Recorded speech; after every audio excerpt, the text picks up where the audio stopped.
Hello friends, मैं आपसे स्वागत करता हूं आपका हमारे यूट्यूब चैनल पर। आज हम लोग पढ़ेंगे प्रश्नावली 3A के आगे के क्वेश्चंस के बारे में। तो चलिए शुरू करते हैं। देखिए 8वां क्वेश्चन दिया हुआ है, एक आयताकार बाग जिसकी लंबाई चौड़ाई से 4 मीटर अधिक है का अर्ध परिमाप 36 मीटर है।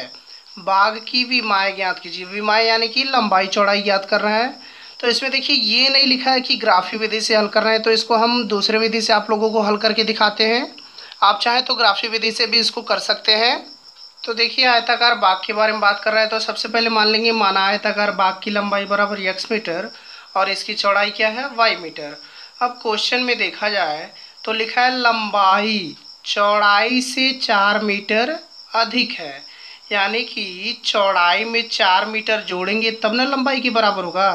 यानी कि लिख सकते हैं जो लंबाई है यानी कि x है वो चौड़ाई यानी कि y से 4 मीटर अधिक है, यानी कि y में 4 जोड़ देंगे तो x यानी कि लंबाई के क्या हो जाएगा, बराबर हो जाएगा। इसको समीकरण 1 बना लीजिए। देखिए दिया है अर्ध परिमाप 36 मीटर है, तो लिख लेंगे आयताकार बाग का अर्ध परिमाप बराबर 36 मीटर।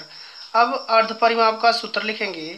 तो सबसे पहले देखिए आयत के परिमाप का सूत्र होता है 2 कोष्टक में लंबाई प्लस चौड़ाई, लेकिन अर्ध परिमाप है आधा है, तो क्या करेंगे किसी का भी आधा निकालना हो 2 से भाग दे दीजिए और बराबर कितना है 36 मीटर। अब देखिए 2 से 2 कट जाए, यहाँ बचा लंबाई प्लस चौड़ाई। तो लंबाई कितना था, हम x माने थे, तो x और चौड़ाई कितना है y, बराबर आपका हो जाएगा 36 मीटर। अब देखिए समीकरण 1 में x बराबर y प्लस 4 है ना, तो यहाँ भी x की जगह y प्लस 4 रख सकते हैं।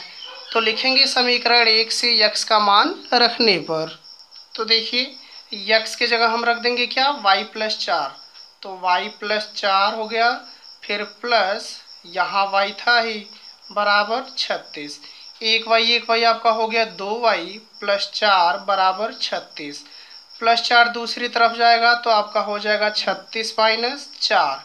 अब 36 में से 4 घटाएंगे तो आपका आएगा कितना, 32, और 2 से 32 कितनी बार में कट जाएगा, 16 बार में। तो y बराबर मिल गया आपका 16। अब y का मान क्या करेंगे, अगर समीकरण 1 में रख देंगे तो x का मान मिल जाएगा। तो लिखेंगे y का मान समीकरण 1 में रखने पर, तो समीकरण 1 था आपका x बराबर y प्लस 4, तो x बराबर y की जगह 16 प्लस 4, 16 4 कितना हो गया 20। तो इस तरह से x का मान आ गया आपका 20। तो देखिए इस तरह से आपका बाग का लंबाई क्या माने थे, x मीटर, तो x 20 आया, यानी कि बाग की लंबाई 20 मीटर हो गई। और बाग की चौड़ाई बराबर y मीटर माने थे, तो y का मान 16 आया, तो चौड़ाई कितनी हो गई, 16 मीटर।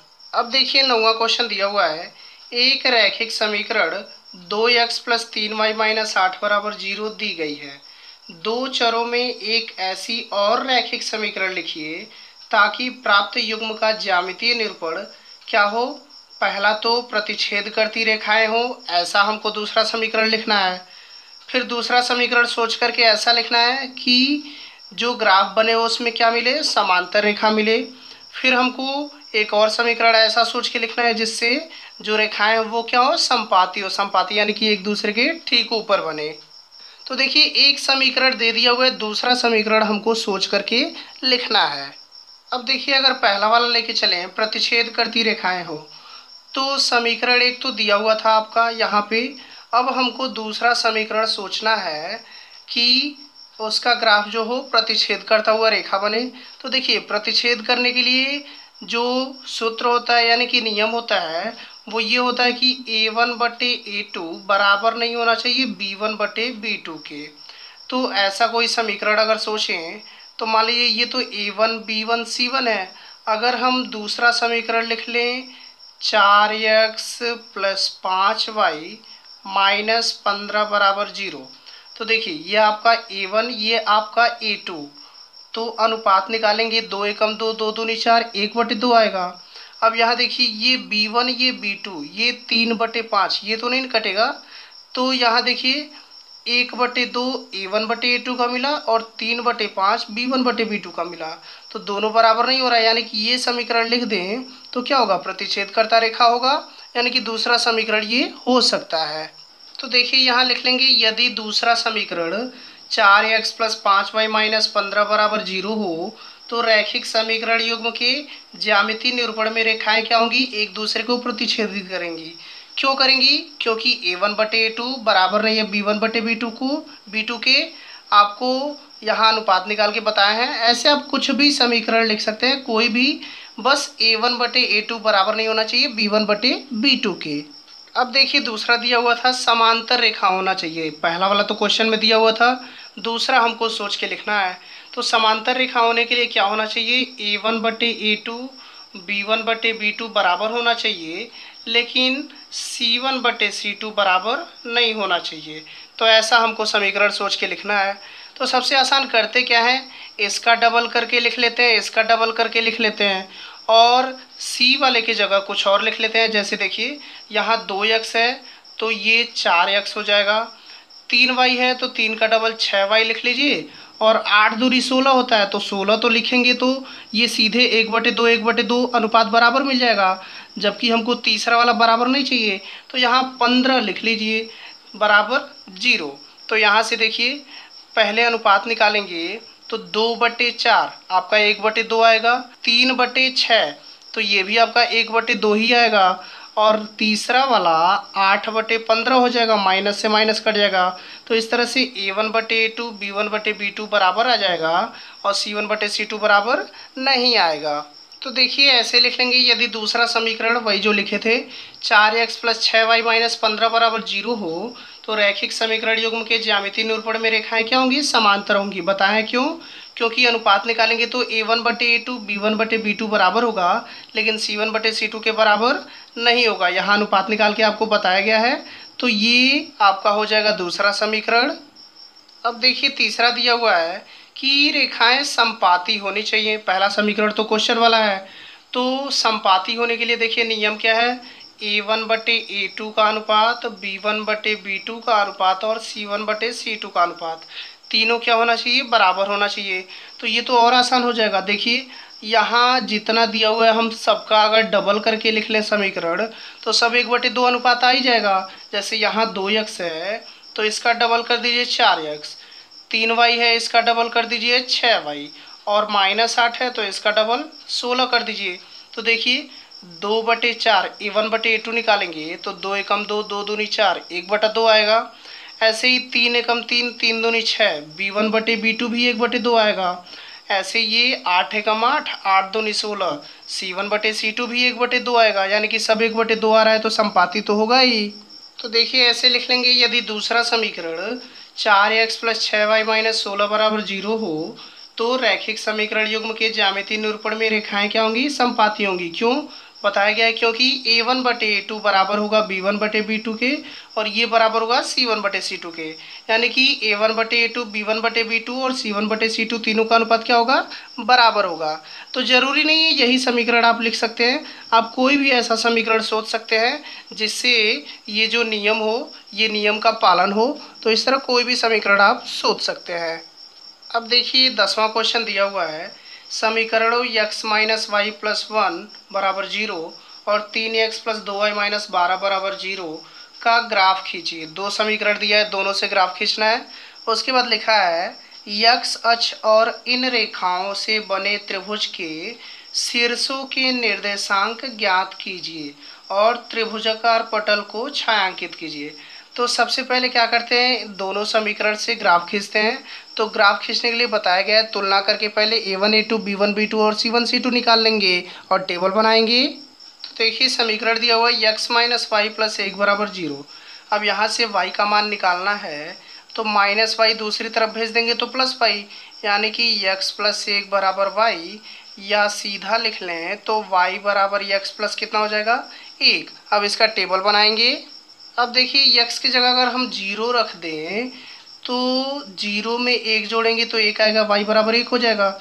x की जगह अगर हम 1 रख दें तो 1 और 1 कितना हो गया, 2, यानी कि y का मान मिल गया 2। अगर x की जगह हम 2 रख दें तो 2 और 1 कितना होगा, 3, यानी कि y बराबर कितना मिल जाएगा, 3। अब समीकरण 2 नोट करेंगे, यानी कि 3x प्लस 2y माइनस 12 बराबर 0। y का मान निकालना है तो ये देखिए -12 दूसरी तरफ गया +12 और +3x दूसरी तरफ जाएगा -3x। अब ये गुणे में है तो दूसरी तरफ जाएगा तो बटे में, यानी कि y बराबर 12 - 3x बटे 2। अब इससे क्या करेंगे, टेबल बनाएंगे। अब देखिए अगर यहाँ x की जगह हम 0 रख दें तो 3 में 0 का गुणा होगा तो 0, यानी कि बचेगा केवल 12। और 12 2 से कितनी बार में कटेगा, 6 बार में, यानी कि y बराबर आ जाएगा 6। अगर हम x के जगह 1 रख दें तो यहाँ देखिए 3 एकम 3 हो जाएगा, 12 में से 3 घटाएंगे 9, 9 को 2 से भाग देंगे तो दशमलव चला जाएगा, तो 1 नहीं रखेंगे, यहाँ 2 रखते हैं। तो अगर 2 रखें तो देखिए 3 दूनी कितना हो जाएगा, 6, 12 में से 6 घटाएंगे तो 6 बचेगा, और ऊपर 6 बचा तो 6 2 से कितनी बार में घटेगा, 3 बार में, यानी कि y बराबर 3 आ जाएगा। अब अगर मान लीजिए यहाँ क्या रखें हम, 4 रख दें तो देखिए 3 चौके कितना हो गया, 12, 12 में से 12 घटाएंगे तो 0, और 0 में 2 से भाग देंगे तो 0। अब क्या करना है, दोनों टेबल से ग्राफ बनाना है। अब देखिए ग्राफ बनाएंगे तो सबसे पहले x का मान 0, y का मान 1 है।